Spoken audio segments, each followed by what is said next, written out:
ஆண்டவராகிய இயேசு கிறிஸ்துவின் நாமத்தில் உங்கள் எல்லாத்துக்கும் அன்பின் வாழ்த்துக்கள். இப்பொழுது எங்கள் கூட சேர்ந்து இயேசு ராஜா வந்திருக்கிறார் என்ற பாடலை ஒன்றாக பாடுவோமா?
கொஞ்ச நேரம் கண்களை மூடி நம் தேவனை ஆராதிக்கலாம்.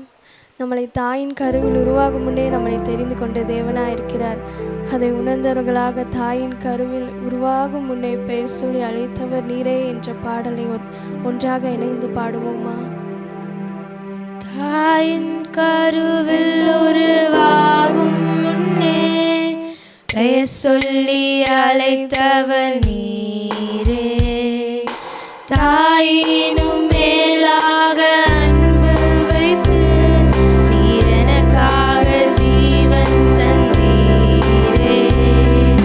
தாயின் கருவில் உருவாகும் முன்னே பெயர் சொல்லி அழைத்தவர் நீரே, தாயினும் மேலாக அன்பு வைத்து நீர் எனக்காக ஜீவன் தந்தீரே.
டியர் சில்ட்ரன், எப்படி இருக்கிறீங்க? உங்களுடைய ஸ்டடீஸ், உங்களுடைய ரேங்க் இதெல்லாம் இம்ப்ரூவ் ஆகிட்டுருக்கா?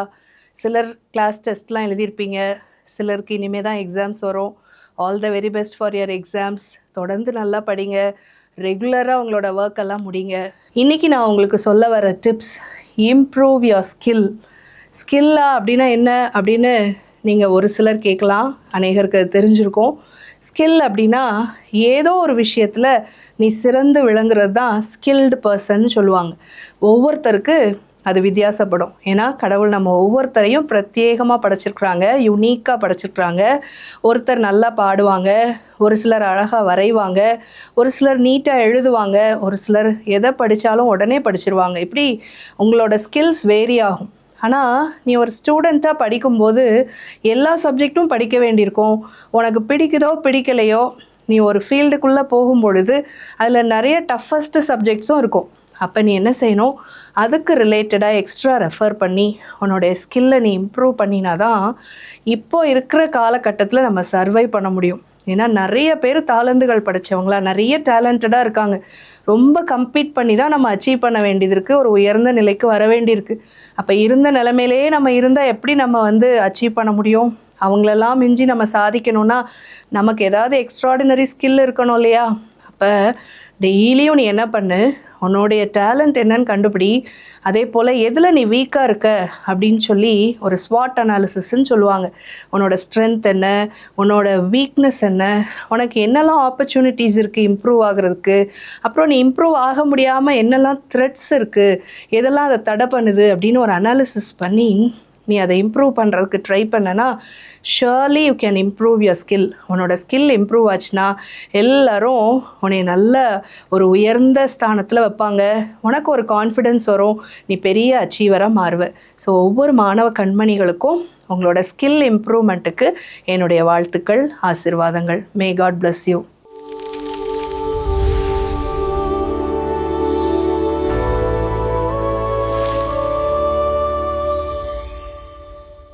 ஹாய் ஸ்டூடெண்ட்ஸ், நல்லா இருக்கீங்களா? ஸ்டூடெண்ட்ஸ் டைம்ங்கிற நிகழ்ச்சியில் உங்களை பார்க்குறதுல ரொம்ப சந்தோஷம். நீங்கள் எல்லோரும் என்ன ஸ்கூல் ஆரம்பிச்சிட்டாங்க, இனிமேல் எக்ஸாம் வரும், படிக்கணும், ஐயோ எனக்கு ஞானமே இல்லையே அப்படின்னு ரொம்ப வருத்தத்தோடு இருக்கிறீங்களா? கட்டாயமாக கடவுள் உங்களுக்கு ஞானத்தை தர வல்லவராக இருக்கிறார். எப்போ ஞானத்தை தருவாங்க? நீதிமொழிகள் 1வது அதிகாரம் 7வது வசனம் சொல்லுது, கர்த்தருக்கு பயப்படுதலே ஞானத்தின் ஆரம்பம், மூடர் ஞானத்தையும் போதகத்தையும் அசட்டை பண்ணுகிறார்கள். கர்த்தருக்கு பயப்படுதலே ஞானத்தின் ஆரம்பம். ஞானத்தின் ஆரம்பம் எங்கேருந்து வரும் தெரியுமா? கர்த்தருக்கு பயப்படுற பயத்துலேருந்து தான். அப்படின்னா கர்த்தருக்கு பயப்படுற பயம்லாம் என்ன? தீமையை வெறுப்பது தான் கர்த்தருக்கு பயப்படும் பயம் அப்படின்னு சொல்லிட்டு நீதிமொழிகள் 8வது அதிகாரத்தில் 13வது வசனம் தெளிவாய் நமக்கு சொல்லித்தருது. தீமையை வெறுப்பதே கர்த்தருக்கு பயப்படும் பயம். அப்படின்னா நம்ம தீமையை என்ன பண்ணணுமா? வெறுக்கணுமா? தீமையை நம்ம வாழ்க்கையில் வெறுக்கிறோமா? இது தீங்கு அப்படின்னு தெரிஞ்சே சில நேரங்களில் நம்ம செய்கிறோமா? நம்மளை நல்லா யோசிச்சு பாருங்கள். தீமையை கட்டாயமாக வெறுத்துடணும். அதுக்கு தீமை என்னதுங்கிறது நமக்கு தெரியணும். எது தீங்கு? பிறனுக்கு விரோதமாக நம்ம என்ன செஞ்சாலும் அதுக்கு பேர் தான் தீங்கு. நமக்கு அவங்க நல்லது செஞ்சாங்களோ தீமை செஞ்சாங்களோ நம்ம என்ன பண்ணணும்னா பிறருக்கு நல்லதை மட்டும்தான் செய்யணும், தீங்கு செய்யவே கூடாது. அதுவும் ஸ்டூடெண்ட்ஸ் ஆகிய நீங்கள் எல்லாருக்கும் கூடிய வரையில் உதவி செய்யணும். அதுவும் வயதானவங்களுக்கு உங்களுக்கு இயன்றதை செய்யணும். யாருக்கும் விளையாட்டாக கூட நீங்கள் தீங்கு செய்யவே கூடாது. தாவீது அப்படின்றவரை பற்றி உங்களுக்கு நல்லாவே தெரியும். 1 சாமுவேல் புத்தகம் எடுத்துக்கோங்க. 1 சாமுவேல், எல்லாரும் கையில் வேத புத்தகத்தை எடுத்துக்கோங்க. 1 சாமுவேல் 16வது அதிகாரம் 1வது வசனம் அழகா சொல்லுது பாருங்க. 16வது அதிகாரம் 1வது வசனம், கர்த்தர் சாமுவேலை நோக்கி, இஸ்ரவேல் மேல் ராஜாவாய் இராதபடி நான் புறக்கணித்து தள்ளின சவுலுக்காக நீ எந்த மட்டும் துக்கித்து கொண்டிருப்பாய்? நீ உன் கொம்பை தைலத்தால் நிரப்பி கொண்டு வா, பெத்லெகேமில் ஆகிய ஈசாயின் இடத்தில் உன்னை அனுப்புவேன், அவன் குமாரரில் ஒருவனை நான் ராஜாவாக தெரிந்து கொண்டேன் என்றார். பாருங்க, இந்த இடத்துல யாரை? தாவீதை கடவுள் ராஜாவாக தெரிஞ்சுக்கிட்டாங்க. அப்போது ஒரு பெரிய கொம்பை எடுத்து அதில் தைலத்தை நிரப்பி இப்போ சாமுவேல் எங்கே போகிறாரு? தாவீதை தேடி போகிறாங்க. அதில் 12வது வசனம் சொல்லுது, கர்த்தர் சொல்லுவாங்க, இவன் தான், நீ எழுந்து இவனை அபிஷேகம் பண்ணு அப்படி சொல்லிட்டாங்க. இப்போ அபிஷேகம் பண்ணுறாங்க. உண்மையாகவே அவர் ரொம்ப சந்தோஷப்பட்டிருப்பார். அவங்க வீட்டார் எல்லாரும் ராஜான்னு சந்தோஷப்பட்டிருப்பாங்க. ரொம்ப நல்ல மனுஷன் இந்த தாவீது. இவர் தன்னுடைய வாழ்க்கையில் பார்த்தீங்கன்னா எல்லாருக்கும் நன்மையே செஞ்சுக்கிட்டு இருந்தார். ஆடு மேய்க்கும் போதும் உண்மையாக இருந்தார். ராஜாவாக அபிஷேகம் பண்ணின பின்பு கர்த்தருடைய ஆவி, 13வது வசனம் சொல்லுது, கர்த்தருடைய ஆவியானவர் தாவீதின் மேல் வந்து இறங்கி இருந்தார் அப்படின்னு. கர்த்தருடைய ஆவியானவர் வந்துட்டாங்க. ரொம்ப சந்தோஷம், ரொம்ப ஜாலி. இப்போ பார்த்தீங்கன்னா கோலியாத்து வராங்க. கோலியாத்தை என்ன பண்ணிட்டாரு? அழகாக கவன் எடுத்து ஒரு அடிதான் கோலியாத்து முறியடிச்சிட்டாங்க. அதுக்கடுத்து நிறைய பேரோட சண்டை. யாரெல்லாம் தேசத்துக்கு விரோதமாக வந்தாலும் சண்டை போட்டு வின் பண்ணுறது யார்? தாவீது தான். இப்படி தன்னுடைய நாட்டிற்கு முழுக்க நன்மை செய்து சவுல் ராஜாவுக்கு மிகவும் அனுகூலமாக நன்மை செய்து கொண்டு வாழ்ந்தது தான் யாருன்னா இந்த தாவீது. ஆனால் தாவீதின் மீது பொறாமை கொண்ட சவுல் என்ன பண்ணினார் தெரியுமா? எப்போண்டா நான் இவனை கொல்லலாம் அப்படின்னு சொல்லி மூர்க்க குணத்தோடையே அவரோட இருந்துக்கிட்டே இருந்தார். எப்போ பார்த்தாலும் எப்போ கொல்லலானே அவருடைய எண்ணங்கள் எல்லாமே இருக்கும். 24வது அதிகாரம் பாருங்கள், 1 சாமுவேல் 24வது அதிகாரத்தில் 6ஆம் வசனம் பாருங்கள். 24:6, அவன் தன் மனுஷரை பார்த்து, கர்த்தர் அபிஷேகம் பண்ணின என் ஆண்டவன் மேல் என் கையை போடும்படி இப்படிப்பட்ட காரியத்தை நான் செய்யாதபடிக்கு கர்த்தர் என்னை காப்பாராகன்னு தாவீது தனக்கு விரோதமாக வரக்கூடிய சவுல் மேலே நான் கொல்ல மாட்டேன், அவனுக்கு விரோதமாக நான் செயல்பட மாட்டேன்னு கர்த்தருக்கு பயந்து ஒரு தீர்மானத்தில் நிற்கிறாரு. பாருங்கள், அவருக்கு விரோதமாக வரார். நன்மை செய்கிறாங்க சவுலுக்கு, அந்த நாட்டு மக்களுக்கு நன்மை செஞ்சாங்க இந்த தாவீது. ஆனால் சவுல் ராஜா 3000 பேரை கூட்டிக்கிட்டு இவரை கொல்ல வரும்போது கூட இவர் என்ன பண்ணலை தெரியுமா? நான் இவருக்கு விரோதமாக நான் நிற்க மாட்டேன், ஏன்னா கர்த்தர் அபிஷேகம் பண்ணியிருக்கிறாங்க, நான் பண்ண மாட்டேன், இந்த தீங்கை நான் பண்ண மாட்டேன்னு சொல்லிட்டு சவுல்கிட்ட அழகாக சமராசி பேசுவாங்க. ரொம்ப அழகா. நான் அந்த 17வது அதிகாரத்தில் சொல்லியிருப்பாங்க, இஸ்ரவேலின் ராஜா யாரை தேட புறப்பட்டார்? நான் ஒரு செத்த நாயவா, ஒரு தெள்ளு பூச்சியா, நீர் யாரை பின்தொடர்கிறீர் அப்படின்னு சொல்லிட்டு தன்னைத்தானே தாழ்த்தி இருப்பார். பாருங்களேன், இப்படி சொல்லிட்டு தாவீதை பார்த்து, நான் உங்களுக்கு என்ன பண்ணுறேன்?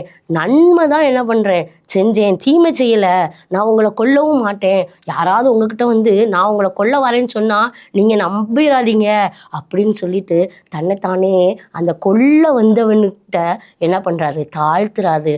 ரொம்ப அடங்கி இருக்கிறாரு.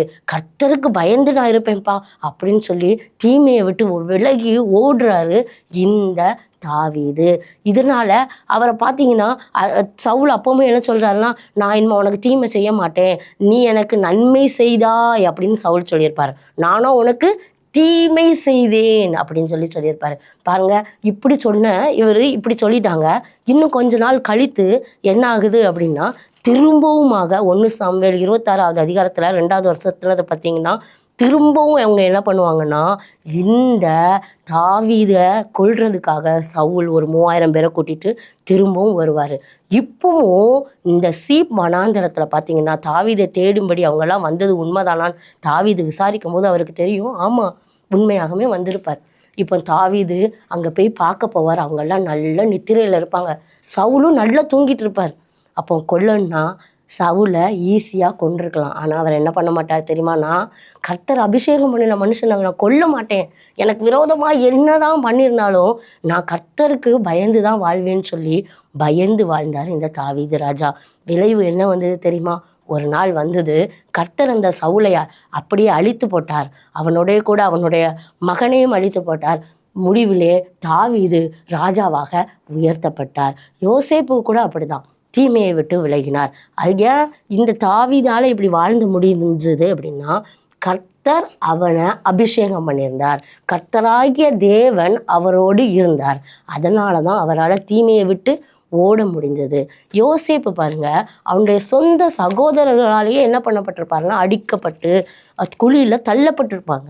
சின்ன காரியங்களுக்காக பொறாமை கொண்ட சகோதரர்கள் அவரை என்ன பண்ணியிருப்பாங்க அப்படின்னா, குழியில் தள்ளி விட்டுருப்பாங்க.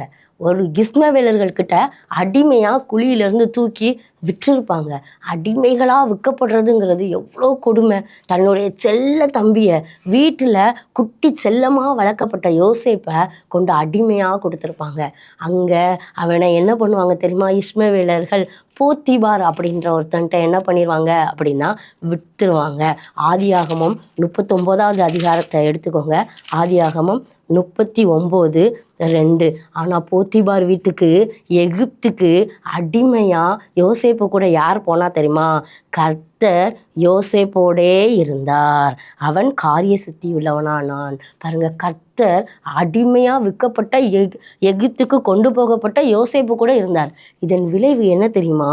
அவனுடைய மனைவி, போத்திபாரின் மனைவி, அவள் தீங்கு செய்ய அவனை கூப்பிடும் பொழுது கூட அவன், நான் இப்படிப்பட்ட விரோதமான பாவம் செய்யவே மாட்டேன், இப்படி நான் என்ன பண்ண மாட்டேன்னா 9வது அதிகாரத்தில் 39வது அதிகாரம் 39வது வசனம் சொல்லுது, இந்த வீட்டிலே என்னிலும் பெரியவன் இல்லவே இல்லை, நீ அவருடைய மனைவியாக இருக்கிறபடினால் உன்னை தவிர வேறொன்றையும் அவர் எனக்கு விலக்கி வைக்கவில்லை. இப்படி இருக்க நான் இத்தனை பெரிய பொல்லாங்குக்கு உடன் பட்டு தேவனுக்கு விரோதமாக பாவம் செய்வது எப்படின்னு கேட்குறான். பாருங்க, கர்த்தர் யோசேப்போடு இருந்ததுனால தீமையை விட்டு விலகினான். கர்த்தருடைய அபிஷேகம் தாவீதோடு இருந்ததுனால தீமையை விட்டு விலகினான். அப்போனா நீங்களும் எப்போ தீமையை விட்டு விலக முடியும்னா கர்த்தரோடு இருக்கும்போது தான். ஐயோ, என்னால் இருக்கவே முடியாது, இந்த இளமை பருவத்தில் இந்த ஸ்கூலுக்கு போகும்போது என் ஃப்ரெண்ட்ஸோடு என்னால் பேசாமல் இருக்க முடியல, மொபைல் ஃபோனை என்னால் யூஸ் பண்ணாமல் இருக்கவே முடியல, என்னால் தீமையை விட்டு விலகவே முடியலை, இப்படி நீங்கள் நினச்சிட்டே இருக்கீங்களா? ஏசப்பாட்ட சொல்லுங்கள், ஏசப்பா என் வாழ்க்கைக்குள்ளே வாங்க, என்னையும் தாவீதை அபிஷேகம் பண்ணது போல் அபிஷேகம் பண்ணுங்கப்பா. யோசேப்போடு இருந்தீங்களே, அடிமையாக போகப்பட்டவன் கூட இருந்தீங்களே, என் கூட இருங்கப்பா அப்படின்னு நீங்கள் சொல்லுங்கள். கர்த்தர் உங்கள் கூட இருக்கும்போது நீங்கள் தீமையை விட்டு விலக முடியும். தீமையை விட்டு விலகுனாதான் கர்த்தருக்கு பயப்படுற பயம் உங்கள் வாழ்க்கையில் வரும். அப்படி நீங்கள் கர்த்தருக்கு பயந்து வாழும்போது தான் உங்களுக்கு ஞானம் கிடைக்கும். ஞானம் கிடைக்கும்போது தான் நீங்கள் ராஜாவாகவும் அதிபதியாகவும் தாவீதை போல் யோசேப்பு போல் வாழ முடியும். இன்றைக்கி கொஞ்சம் தான் படிக்க வேண்டியது இருக்குது, இவ்வளோ தானே, இதை வச்சா நான் ராஜாவாக ஆக போகிறேன்னு நீங்கள் நினைப்பீங்க. இல்லவே இல்லை. இதுதான் உங்களுடைய வாழ்க்கையை உயர்த்துவதற்கு. ஒரு காம்படிட்டிவ் எக்ஸாம் போனாலும் சரி, உங்கள் வாழ்க்கையில் எவ்வளோ பெரிய வேறு எக்ஸாம், யூபிஎஸ்சி எக்ஸாம் அட்டன் பண்ணுறதா இருந்தாலும் சரி, எஸ்எஸ்சி எக்ஸாம் அட்டன் பண்ணுறதா இருந்தாலும் சரி, ஆர்ஆர்பியில் உள்ள கொஷின் பேப்பரை எடுத்து பார்த்தாலும் சரி, நீ படிக்கிற புத்தகத்திலேருந்து தான் கொஷின் கொடுக்கப்பட்டிருக்கும். நீ இன்னைக்கு கொடுத்த இந்த குட்டி போர்ஷன் தானே அப்படின்னு நீ அதை ஸ்கிப் பண்ணுவேன். இதுக்கெல்லாம் ஞானம் தேவையில்லைன்னு சொல்லிட்டு. இல்லவே இல்லை, ஞானம் உனக்கு ரொம்ப முக்கியம். உன்னை கடவுள் உயர்த்தணும்னா, ராஜாவாக நீ மாறணும்னா, தாவீதா நீ மாறணும்னா, கட்டாயமாக ஒரு பெரிய தாவீதை போல் ராஜாவாக நீ மாறணும் அப்படின்னா, யோசேப்பு போல் ஒரு அதிபதியாக வரணும் அப்படின்னா, நீ கட்டாயமாக ஞானம் உனக்கு அவசியமாக இருக்கும். ஞானம் எப்போ உனக்கு கிடைக்கும்? கர்த்தருக்கு பயப்படும் போது. கர்த்தருக்கு எப்போ நீ பயப்பட முடியும்? தீமையை விட்டு விலகும்போது. தீமையை விட்டு நீ எப்போ விலக முடியும்? கர்த்தர் உன்னோடு இருக்கும்போது. அதனால் நீ ஏசப்பாட்ட சொல்லுவியா, ஏசப்பா நீங்கள் என்கிட்ட வந்துடுங்க, எனக்குள்ளே வாசம் செய்யுங்க, என்னை அபிஷேகம் பண்ணிடுங்கப்பா, அப்போ மட்டும்தான் நான் உண்மையாக உத்தமமாக வாழ முடியும், எனக்கு ஞானம் கிடைக்கும் ஏசப்பா, நீங்கள் என் கூட இருங்க ஏசப்பா சொல்வீங்களா? ஜெபம் பண்ணிடலாமா? நீங்கள் அப்படி ஒரு தீர்மானத்தை எடுப்பீங்களா? ஏசப்பா என் கூட வந்துருங்கன்னு சொல்லிடுவீங்களா? அப்படியே கண்களை மூடுங்க. கண்களை மூடி ஏசப்பாட்ட சொல்லுவீங்களா? ஏசப்பா நீங்கள் என்கிட்ட வாங்க ஏசப்பான்னு சொல்லலாமா? பரலோகத்தின் தேவனை நோக்கி இதயத்தில் அப்படியே எல்லாரும் உங்களுடைய கைகளை வச்சுக்கோங்க. அப்படியே வச்சு சொல்லுங்கள், பரலோகத்தின் தகப்பனே, அப்பா உண்மையாய் உண்மை நோக்கி நாங்கள் கூப்பிடுகிறோப்பா. ஆண்டவரே, எங்கள் இருதயத்தை நீங்கள் பாருங்கள் ஏசப்பா, எத்தனை தீங்கு அப்பா தீமை எங்கள் இருதயத்துக்குள்ளே இருக்குது. அதெல்லாம் போகணுன்னா எங்கள் இருதயத்துக்குள்ளே நீங்கள் வரணும் ஏசப்பா. அப்பா நீங்கள் எங்கள் இருதயத்துக்குள்ளே வந்துருங்க ஏசப்பா. நீங்கள் வரும்போது தான் ஏசப்பா ஒளி வரும். அப்பா ஒளி வந்தால் தான் ஏசப்பா இருள் விலகும். அப்பா கர்த்தருக்கு பயப்படுதலே ஞானத்தின் ஆரம்பம்னு நாங்கள் படைச்சிருக்கோம் ஏசப்பா. உமக்கு பயந்து வாழ, தீமையிட்டு விலக எங்களுக்கு கிருபை செய்யுங்க. அப்படியே எங்களை வாழ வைங்க ஏசப்பா. இயேசுவின் மூலம் ஜெபிக்கிறோம் நல்ல பிதாவே, ஆமேன். இனிமேல் நீங்கள் கர்த்தருக்கு பயந்து வாழ போகிறீங்க, தீமையை விட்டு விலகிறவங்களா இருக்க போகிறீங்க. God bless you.